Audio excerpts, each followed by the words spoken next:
Thank you so much, Mary Jo, Lori, and everyone for being here. It's so beautiful to be able to look at the names and see dear friends and new friends here tonight who are joining us.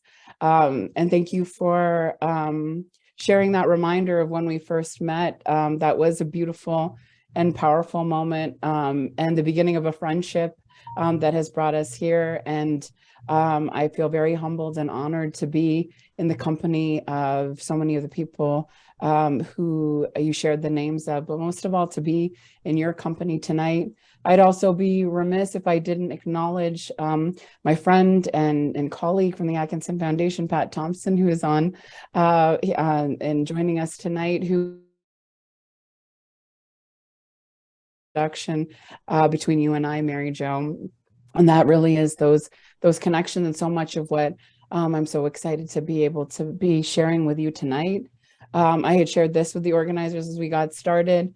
Just last night I got hit with, whatever it is that's going around these days. My voice is a little bit different. I'm sneezing and coughing and my nose is running. So I will just ask for grace and understanding from everyone here if that's something that happens over the course of our time together. It is the time and it is the season. And I am so honored to be here in the best tradition of Romero House, to gather us, to hear each other and be uplifted in our work for justice and in faith through meaningful action. And I do have some notes and I'll be referring to them as I go through my remarks. I want to begin, if we can, by going back to the start of the pandemic.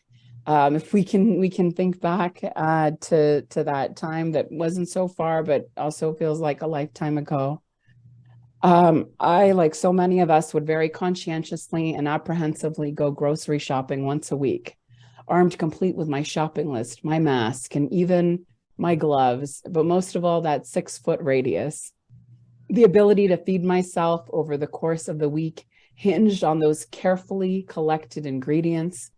On my way home from one of those trips, I ran into my upstairs neighbors, who I knew in the way that you do living in a city like this one. Friendly, but not quite yet friends. And over the course of our chit chat, I realized I had forgotten a key item from my shopping list: tomatoes, the foundation of all my recipes. And I couldn't hide my disappointment and the weariness of thinking about having to return to the grocery store. My neighbors were so patient. They heard me out and commiserated with me before we parted ways. And I didn't end up going back to the grocery store, but I did take my time going home. And as I rode up the elevator, recalibrating my week and all of the other things that we were processing, as I walked up to my door, I saw a thing of beauty. I can't describe that feeling. A bag of tomatoes hanging on my doorknob, left there by my neighbors on their way home. Oh, we had extra, my neighbor insisted when I extended my gratitude. Don't think twice about it. But I did think about it, and definitely more than twice. And in this simple, perhaps what some might consider even humdrum exchange, I felt seen and heard and nurtured. I bumped into my neighbors only because we live in close proximity. We'd shared small details of our days. I had felt comfortable enough to share my shopping oversight, and they had listened closely enough to understand that my mistake bothered me. Now, my neighbors may or may not have had extra tomatoes, but they left some for me and then refused to let me feel indebted to their kindness. In the end, those tomatoes helped me nourish myself in ways both seen and unseen. It was the essence of where community begins, builds, and blooms. One of the mothers of our movement building, Bell Hooks, spent a lot of time thinking, writing, and studying the way in which community works. The willingness to sacrifice, she wrote, is a necessary dimension of loving practice and living in community. None of us can have things our way all the time. Giving up something is one way we sustain a commitment to the collective well-being. Our willingness to make sacrifices reflects our awareness of interdependence. It's been a heavy time this past year and for the past few years, but particularly for me, with big moments of beauty, heartbreak, celebration, and wonder, enough to last a lifetime. I try to hold together the paradoxes and the contradictions, especially of this past year.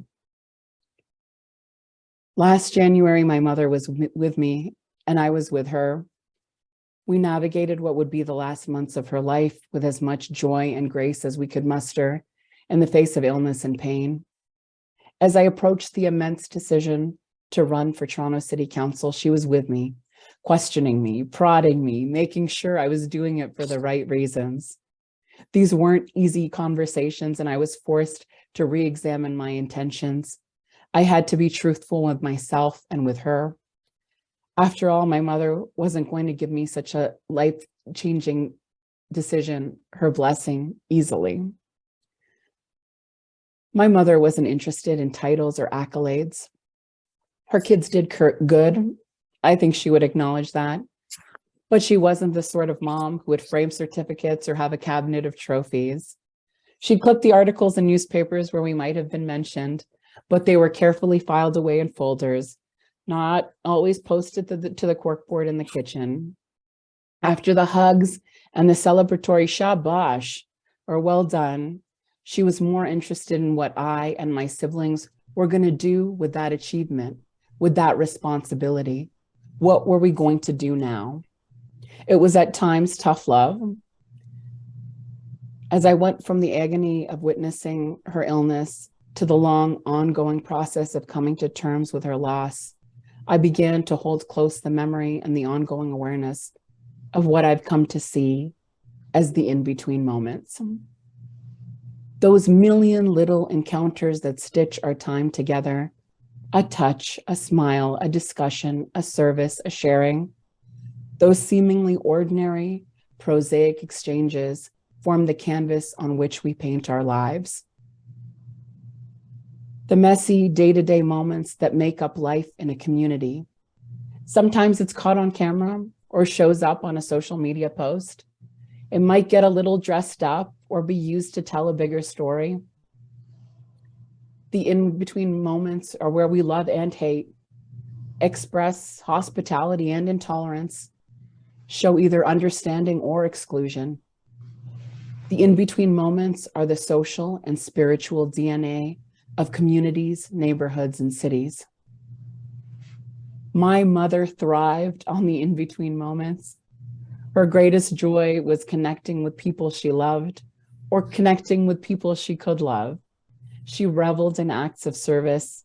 Our home's open door, ever-ready table, and chai and food on demand was the way in which she cultivated relationships, trust, and connection. Now that I think on it, Mama was rarely the person to ask for pictures to be taken or moments to be memorialized. Memory was her Instagram. She created memories and kept them alive in her heart to inspire the next encounter. And she was so generous in sharing those stories with us.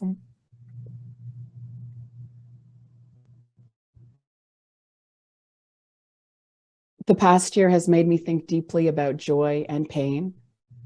My loss was one of many losses. As the pandemic took more lives, it showed us how precarious our systems of health, welfare, and care actually are. In fact, the pandemic gave center stage to the deep economic, social, and political inequities that exist around us. Collectively, we face loss in ways many of us hadn't before. What held people together? What made it possible for us to keep going, especially those who found themselves in the greatest distress? There's more than one cliche about finding sparks of joy in the darkest moments.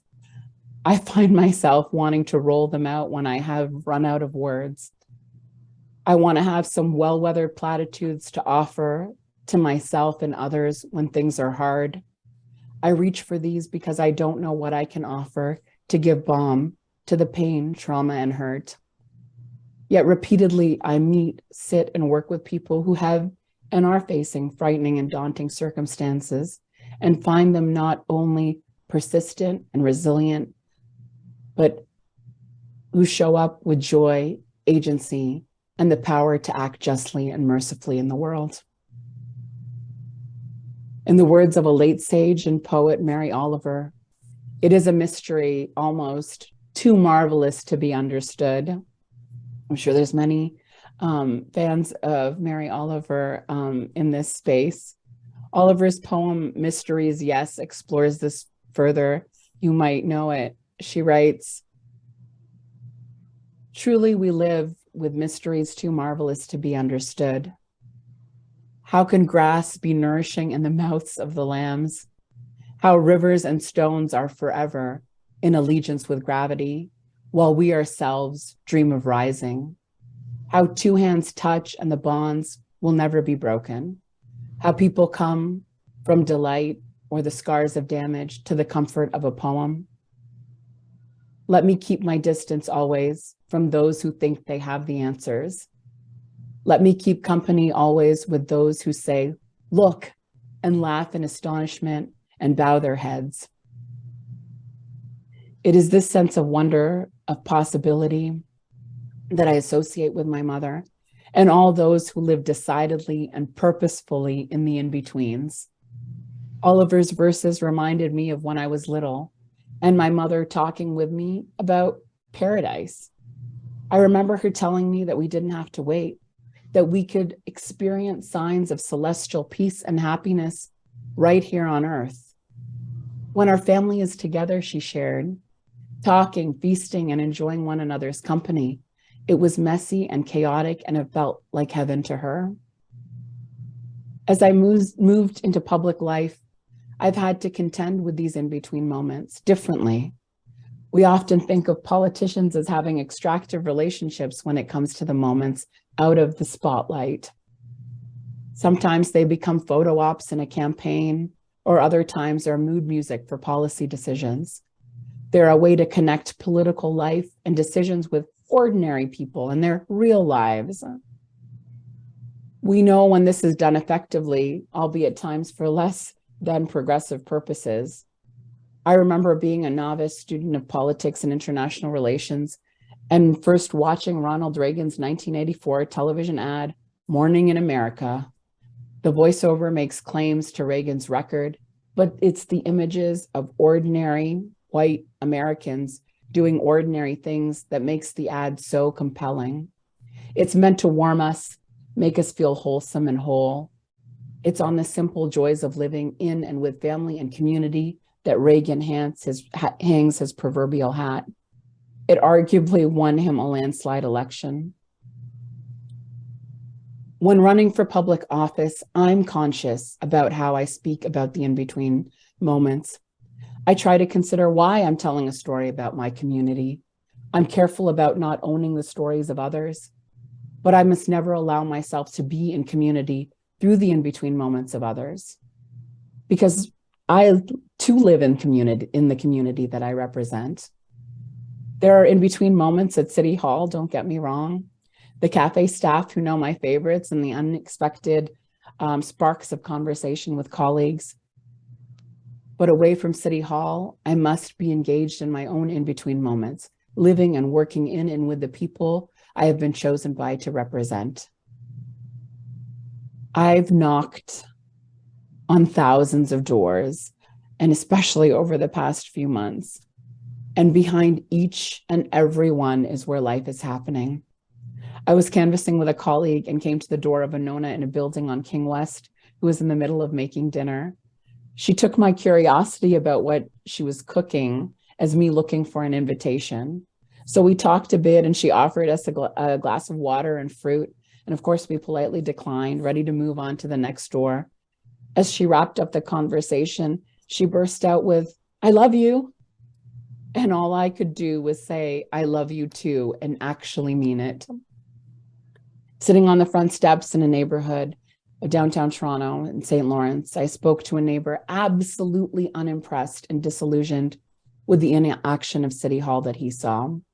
Asking one pointed question after another, his neighbor soon joined us, coming home from her shift. She was a postal worker. and we covered a lot of ground. And the last thing I could say before moving on was that I would work hard to honor their trust. It's a big thing you're looking to do, they warned. And I reminded them that we'll only accomplish it together. Then there was a really remarkable afternoon in Bathurst Key. I was getting to the final floors of one of the co-ops, and the door literally swung open. Ausma, Malik, we've been waiting for you, said a beaming face. This couple had held on to my 2018 leaflet, and it was firmly fixed to their fridge. The sunlight had faded it, and it was dog-eared. And they told me that they had hoped I would visit them again so they could replace the leaflet and join the campaign. It was a moment of explosive generosity and love and joy. They might have been waiting for that moment, but I had also been waiting for that moment, and I didn't even know it, to tap into a wellspring of love and trust that I didn't know existed. During my run for Toronto City Council, my community made historic election victory in the busy months that have followed. I have found terms like resident, voter, even citizen fall short to describe the people that live and work in the communities of Spadina, Fort York, Ward 10, which I represent, and people across the city of Toronto. The people who call Ward 10 home are neighbors, and I take that very seriously. When I shared this with my team, I told them my decision to be neighbors was intentional. In my spiritual and faith tradition, neighbors are not only honored, but their well-being, their rights, and their aspirations are worthy of my care and my service. The Prophet Muhammad, peace be upon him, advised that the rights of one's neighbors upon a person extend to 40 homes. He then pointed right, left, back, and front. His grandson, Imam Hassan, was later asked to explain and said, the term neighbor includes the 40 houses in front of a person, the 40 houses behind them, the 40 houses on their right, and the 40 houses on their left, in every direction. My neighbors are those who have homes and those who seek safe, secure, warm, and humane accommodations. Some of my neighbors have the right to vote and some do not. Building relationships with my neighbors is a spiritual practice and a civic imperative.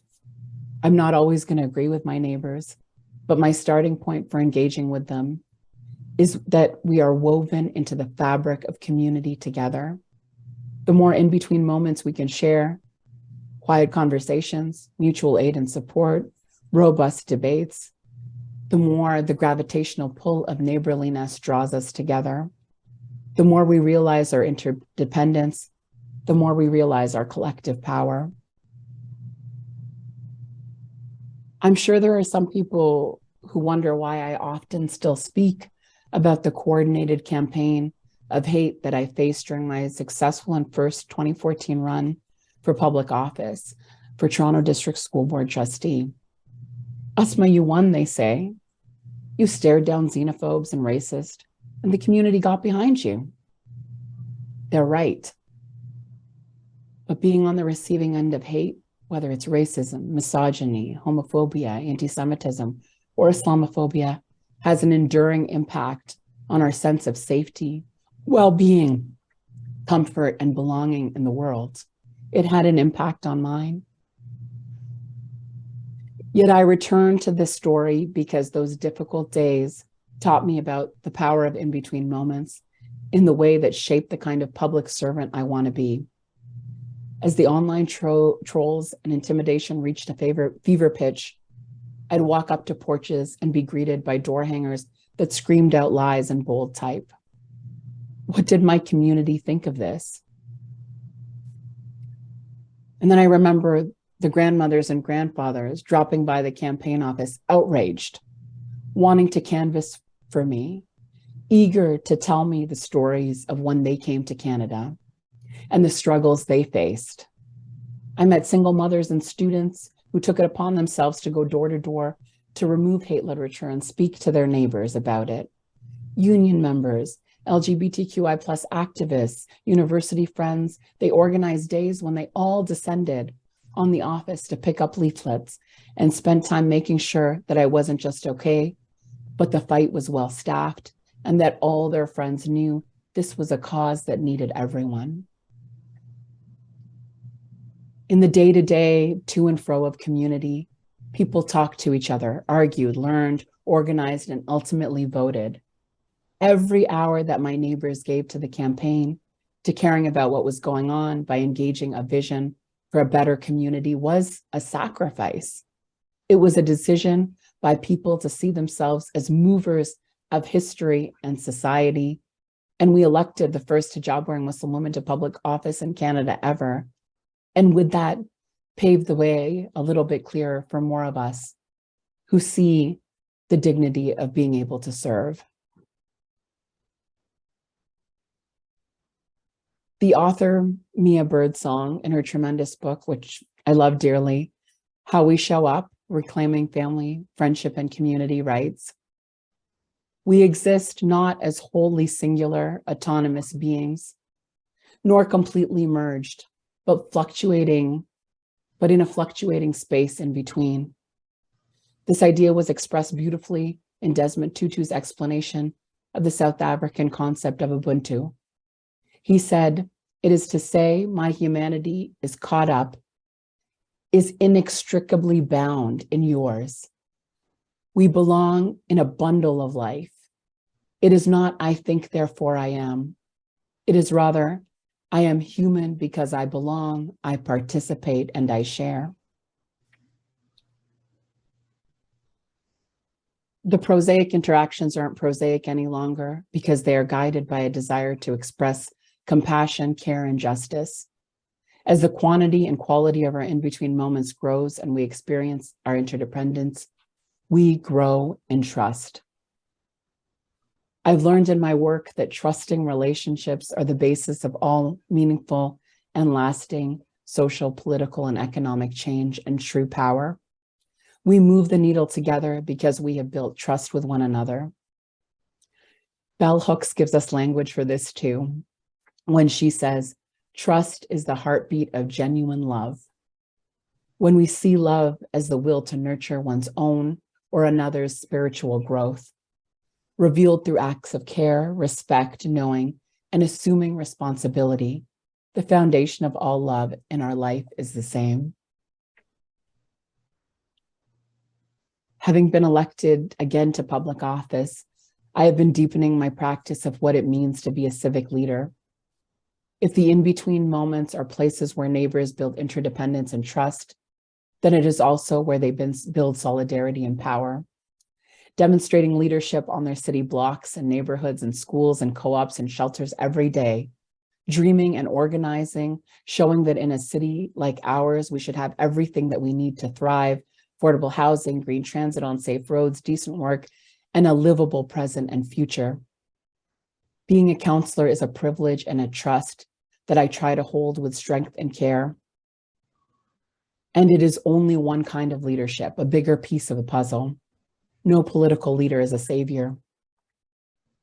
Civil rights visionary Ella Baker was the leader of the Student Nonviolent Coordinating Committee at the time of Dr. King's assassination.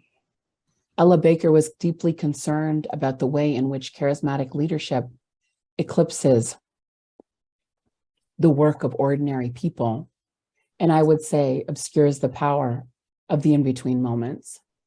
Reflecting on years of work in the fields of organizing and movement building, Baker wrote, "I have always felt it was a handicap for oppressed people to depend so largely upon a leader because unfortunately in our culture, the charismatic leader usually becomes a leader because he has found a spot in the public limelight. There is also a danger in our culture that because a person is called upon to give public statements and is acclaimed by the establishment, such a person gets to the point of believing that he is the movement. Such people get so involved with playing the game of being important that they exhaust themselves and their time, and they don't do the work of actually organizing people." Baker is right, and I'm wary of the pull of playing the game. This is too important. It's about our lives and livelihoods. The in-between moments ground me in the understanding about how leadership and power must operate at many levels, from curbside to the council chamber. I will step into the light alongside my community, the role elected public servants like myself play in cultivating the quality of the in-between moments is essential. And the considered kindness of my tomato gifting neighbors, the thoughtful generosity of my mother, the swinging open doors with both love and healthy doses of skepticism. I find the moments where movements are built, empathy expressed, and compassion and consideration of our humanity laid bare. This is where we truly live and where together we will truly thrive. Thank you so much.